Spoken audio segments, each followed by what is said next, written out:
नमस्कार मित्रांनो. आज आपण विपश्यनेच्या परिप्रेक्ष्यातून पसायदान पाहणार आहोत. संत ज्ञानेश्वरांनी लिहिलेला ज्ञानेश्वरी किंवा भावार्थ दीपिका हा भगवद्गीतेवरचा टीका ग्रंथ म्हणजे मराठी भाषेतला सर्वश्रेष्ठ असा आध्यात्मिक ग्रंथ आहे किंवा ग्रंथराज आहे. याच्यात जराही शंका नाही. संत ज्ञानेश्वरांनी भावार्थ दीपिका किंवा ज्ञानेश्वरी जेव्हा लिहून जवळजवळ पूर्ण केली, तेव्हा 18व्या अध्यायाच्या शेवटी पसायदान ही वैश्विक प्रार्थना लिहिलेली आहे. आणि परमेश्वराकडे पसायदान म्हणजे दान प्रसाद मागितलेला आहे. ही अशी अतिशय निर्मळ, पवित्र आणि सात्विक अशी प्रार्थना तोच करू शकतो, ज्याचं मन अंतर्बाह्य बदललेलं आहे, जो आतून आणि बाहेरून पूर्णपणे स्वच्छ झालेला आहे, ज्याचं चित्त नितांत निर्मळ झालेलं आहे. अर्थात विपश्यनेचा सुद्धा तोच हेतू आहे. विपश्यनेमध्ये सुद्धा काय साध्य करायचं असतं, तर मनाची नितांत निर्मळ अशी अवस्था. आणि ती अवस्था प्राप्त झाल्यानंतर जे आपल्याला प्राप्त होतं ते म्हणजे दुसरं-तिसरं काहीच नसून पसायदान ही प्रार्थना करण्यासाठी उरलेलं शुद्ध आणि सात्विक मन. अर्थात ज्ञानेश्वरांनी ज्ञानेश्वरीमध्ये विशद केलेली योग पद्धती ही विपश्यनेपेक्षा पूर्णपणे वेगळी आहे. त्याच्यात जराही शंका नाही आहे. तरीसुद्धा विपश्यना केल्यानंतर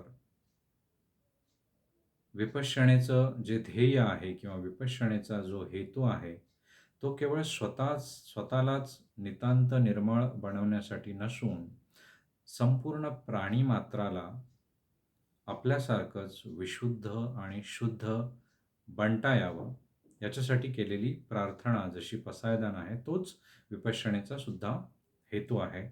म्हणून प्रकर्षाने आपण पसायदान समजून घ्यायला हवं, की ज्ञानेश्वरांनी पसायदानामध्ये काय सांगितलं. जराही वेळ न घालवता मी पसायदानाला सुरुवात करतो आणि त्याचा साध्या मराठीमध्ये किंवा आजच्या मराठीमध्ये काय अर्थ होतो हे आपण समजून घेऊ. म्हणजे पसायदानाचा जो हेतू आणि विपश्यनेचा जो हेतू जो एकच आहे, तो आपल्याला लगेच लक्षात येईल. ज्ञानेश्वर पसायदानाची सुरुवात करताना म्हणतात, परमेश्वराची प्रार्थना करताना म्हणतात, "आता विश्वात्मके देवे येणे वाग्यज्ञे तोषावे, तोषोणी मज द्यावे पसाय दानहे." परमेश्वर म्हणतायत की हे विश्वाचा आत्मा असलेल्या देवा किंवा परमात्म्या, मी जो वाणीचा यज्ञ केलेला आहे, म्हणजे ज्ञानेश्वरी जी लिहिलेली आहे, ते काही साधंसुधं काम नाही आहे. त्याच्यासाठी मला वाणीचा यज्ञ करावा लागलेला आहे. म्हणजे माझ्यातलं जे सगळ्यात श्रेष्ठ जे काही मी तुला देऊ शकतो किंवा मी ज्याच्यामुळे तुझी स्तुती करू शकतो, ते सगळ्यात श्रेष्ठ असे शब्द किंवा सगळ्यात श्रेष्ठ असं तत्वज्ञान मी माझ्यातून बाहेर काढून ही ज्ञानेश्वरी जी लिहिलेली आहे, त्या यज्ञाने म्हणजे त्या वाणीच्या यज्ञाने, वाग्यज्ञाने तू तोषावे म्हणजे तू प्रसन्न व्हावे, संतोष पावावे आणि मला हे दानप्रसाद द्यावे किंवा पसायदान द्यावे, असं ज्ञानेश्वर म्हणतायत. आता ज्ञानेश्वर कुठलं दानप्रसाद परमेश्वराकडे मागतायत? ते स्वतःसाठी काही मागतायत का? नक्कीच ज्ञानेश्वर स्वतःसाठी काहीतरी मागतायत, पण ते केवळ स्वतःसाठीच आहे का? हे आपण पुढच्या श्लोकांमध्ये बघू. ज्ञानेश्वर म्हणतायत की जे खळांची व्यंकटी सांडो तया सत्कर्मी रती वाढो भूता परस्परे पडो मैत्र जीवांचे. खळ म्हणजे जे खलपुरुष आहेत, जे वाईट लोक आहेत, दुष्ट प्रवृत्तीचे लोक आहेत, त्यांचा दुष्टपणा दूर व्हावा आणि त्यांची सत्कर्मामध्ये रती वाढावी, त्यांचं मन सत्कर्मामध्ये रत व्हावं. भूता परस्परे पडो मैत्र जीवांचे म्हणजे जे प्राणीमात्र आहेत, त्यांचं एकमेकांशी सात्विक असं मैत्र जडावं किंवा मैत्री व्हावी, असं ज्ञानेश्वर या श्लोकामध्ये म्हणतायत. ज्ञानेश्वर पुढे म्हणतायत की दुरितांचे तिमीर जावो विश्व स्वधर्म सूर्ये पाहो जो जे वांछील तो ते लाहो प्राणीजात.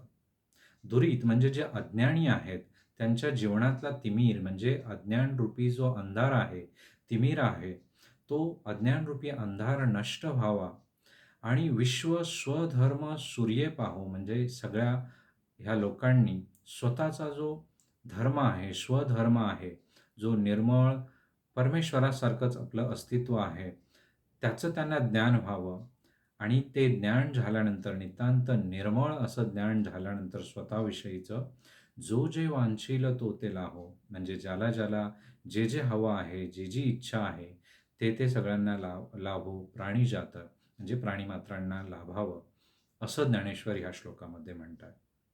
ज्ञानेश्वर पुढे म्हणतायत, "वर्षत सकळ मंगळी, ईश्वर निष्ठांची मांदियाळी, अनवरत भूमंडळी भेटतू होता." हा श्लोक समजून घेताना आपल्याला लक्षात ठेवलं पाहिजे, की आपल्या आयुष्यामध्ये जे जे लोक येतात, ज्या ज्या लोकांचा सहवास आपल्याला लाभतो, त्यांचं जसं वैयक्तिक चारित्र्य असतं, त्याच्यानुसार आपलं आयुष्य घडत जातं. म्हणून आपल्याला सतत प्रयत्न करायला हवा, की शुद्ध चारित्र्याचे लोकच आपल्या आजूबाजूला असतील किंवा संगतीत असतील.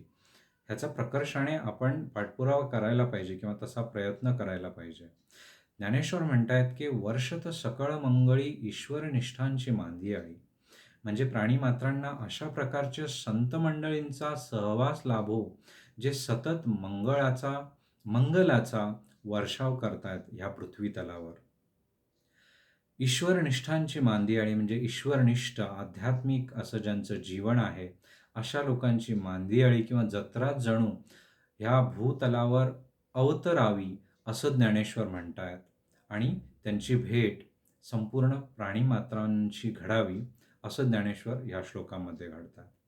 किंबहुना संत मंडळींचं किंवा जे संत पुरुष आहेत, आध्यात्मिक लोक आहेत, त्यांचं वर्णन करताना ज्ञानेश्वर पुढच्या श्लोकांमध्ये म्हणतात, की "चला कल्पतरूंचे आरव, चेतना चिंतामणीचे गाव, बोलते जे अर्णव पियुषांचे."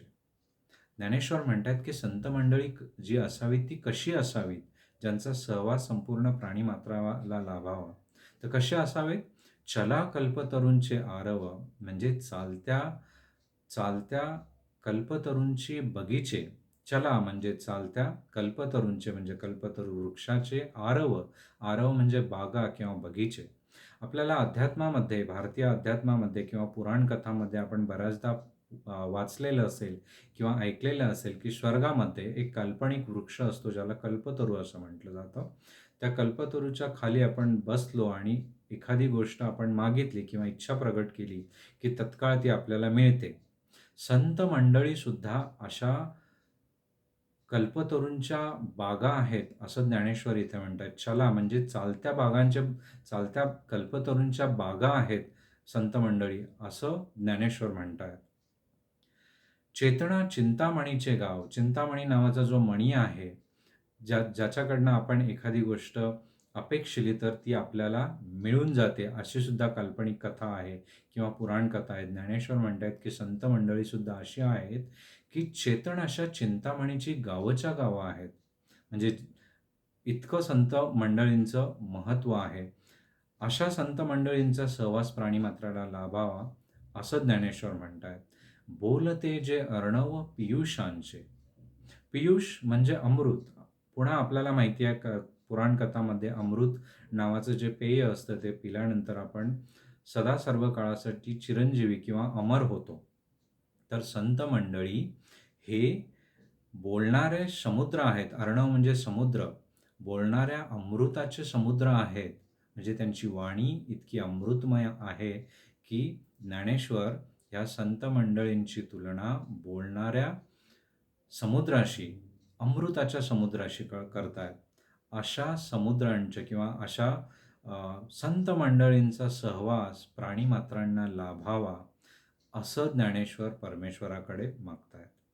पुढे जाऊन ज्ञानेश्वर म्हणतायत, "चंद्रमे जे अलांछन, मार्तंड जे तापहीन, ते सर्वाही सदा सज्जन सोयरे होतो." संत मंडळी कशी असावीत किंवा कसे असतात किंवा कशा लोकांचा आपल्याला सहवास लाभतो, हे पुढच्या श्लोकामध्ये ज्ञानेश्वर म्हणतात. खरं तर आपल्या आयुष्यामध्ये, आपल्या जडणघडणीमध्ये आपल्या आई-वडिलांचा, भावंडांचा, कुटुंबियांचा, समाजाचा, गुरुजनांचा ह्या सगळ्यांचा वाटा असतो. अत्यंत हलाखीच्या परिस्थितीत किंवा काबाड कष्ट करून ते आपल्याला जगवतात किंवा आपल्याला घडवतात. पण ह्या घडवणाऱ्या लोकांचं चारित्र्य कसं असावं, हे या श्लोकामध्ये ज्ञानेश्वर सांगतायत आपल्याला. बऱ्याचदा असं होतं, की आपल्याला काही लोक आपल्यावर सतत उपकार करत असतात, पण त्यांचं चारित्र्य चांगलं नसतं. ते वाम मार्गाने आपल्याला संपत्ती आणून देत असतात किंवा आपल्याला मदत करत असतात. तर ज्ञानेश्वर ह्या श्लोकामध्ये म्हणतात, की असं असू नये. तर ही संत मंडळी किंवा आपल्याला मदत करणारे जे लोक आहेत, आपल्याला घडवणारे जे लोक आहेत, ते कसे असावेत? चंद्रमेजे अलांछना असावेत. चंद्रमा किंवा चंद्र हा कसा असतो? आपल्याला शीतलता देतो किंवा अध्यात्मामध्ये असं म्हटलंय, की चंद्र हा जीवन रसाचा पुरवठा करतो संपूर्ण प्राणीमात्राला आणि पृथ्वीवरच्या वनस्पतींना. म्हणून तो आपल्यासाठी अतिशय महत्त्वाचा आहे. पण हा चंद्र त्याच्यामध्ये एक अ, कमतरता आहे ती म्हणजे चंद्रावर डाग आहे किंवा काळिमा आहे. त्याच्या चारित्र्यावर डाग आहे अशी उपमा ज्ञानेश्वरांनी इथे दिली आहे. म्हणून ज्ञानेश्वर म्हणतायत, की आपल्या आयुष्यामध्ये जी संत मंडळी असावेत किंवा जे आपल्यावर उपकार करणारे जे लोक आहेत, ते आपल्याला चंद्रासारखे शीतलता किंवा जीवनरसाचा पुरवठा करणारे असावेत, पण ते अलांछन असावेत. म्हणजे त्यांच्या चारित्र्यावर कुठल्याही प्रकारचं लांछन, डाग किंवा काळिमा नसायला पाहिजे, असं ज्ञानेश्वर इथं म्हणतात. मार्तंड जे तापहीन, मार्तंड म्हणजे सूर्य. सूर्य हा संपूर्ण विश्वामध्ये ऊर्जेचा स्रोत आहे पृथ्वीसाठी. जे ह्या पृथ्वीवर आहे ते सूर्याच्या प्रकाशामुळे किंवा त्याच्याच ऊर्जेमुळे आहे, याच्यात काहीच शंका नाही. पण हा सूर्य आपल्याला जेव्हा ऊर्जा देतो, आपल्याला जीवन देतो, तेव्हा तो आपल्याला उष्णता किंवा तापसुद्धा देतो. ज्ञानेश्वर म्हणतायत, की आपल्याला जीवन देणारे, आपल्याला ऊर्जा देणारे हे संत मंडळी किंवा हे जे लोक आपल्या आयुष्यामध्ये येतात, ते सूर्यासारखेच परोपकारी असले पाहिजेत. परंतु सूर्यासारखे ताप किंवा त्रास देणारे किंवा दुःख देणारे नसले पाहिजे, असं ज्ञानेश्वर ह्या श्लोकामध्ये म्हणतायत. पुढे जाऊन ज्ञानेश्वर म्हणतायत, की किंबहुना सर्वसुखी पूर्ण होऊनी तिन्ही लोकी भजी जो आदिपुरुषी अखंडित. ज्ञानेश्वर म्हणतात, की किंबहुना अशा लोकांचा सहवास किंवा अशा संताचा, अशा व्यक्तीचा सहवास प्राणिमात्राला लाभावा, की जे पूर्णपणे सर्व निर्मळ अशा मनाचे होऊन, नितांत निर्मळ अशा मनाचे होऊन, सुखी होऊन, पूर्ण होऊन, ज्ञानाने परिपूर्ण होऊन, जे आदिपुरुषाचं म्हणजे विश्वाचं जे आदिकारण आहे, त्याच्याच सतत भजन करतात किंवा चिंतन, मनन करतात अखंडितपणे, अशा लोकांचा सहवास प्राणिमात्राला लाभावा, असं ज्ञानेश्वर या श्लोकामध्ये म्हणतात. पुढे जाऊन ज्ञानेश्वरीविषयी सांगताना म्हणतात, की "आणि ग्रंथोपजीविये विशेषी लोकी येई दृष्टादृष्ट विजये होवावेजी." म्हणजे हा जो ग्रंथराज ज्ञानेश्वरी किंवा अ, भावार्थ दीपिका जो मी लिहिलेला आहे, म्हणजे ज्ञानेश्वरांनी लिहिलेला आहे, हा ग्रंथच ज्यांच्या उपजीविकेचं किंवा जगण्याचं साधन बनलेला आहे, जो विशेष रूपानं लिहिलेला असा ग्रंथ आहे ह्या लोकामध्ये किंवा ह्या पृथ्वीतलावर. दृष्ट आणि अदृष्ट अशा सगळ्याच गोष्टींवर विजय मिळवून प्राणिमात्रांना त्या ग्रंथाचं त्या ग्रंथाचं फळ लाभावं, असं ज्ञानेश्वर या श्लोकामध्ये म्हणतात.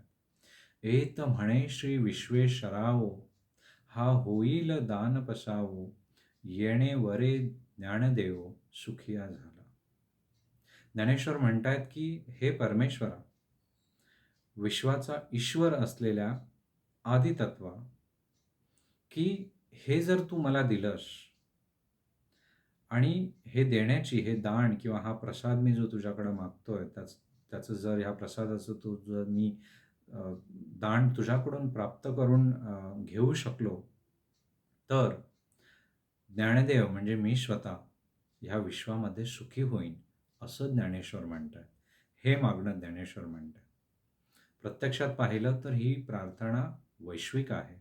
संपूर्ण प्राणिमात्रासाठी, मानवजातीसाठी, भूतांसाठी आहे. आणि ती इतकी निर्मळ आणि पवित्र मनाने ज्ञानेश्वरांनी लिहिली आहे, की त्यांचं मन हे किती निर्मळ किंवा किती पवित्र असू शकतं, नितांत निर्मळ असू शकतं, याची आपण केवळ कल्पनाच करू शकतो.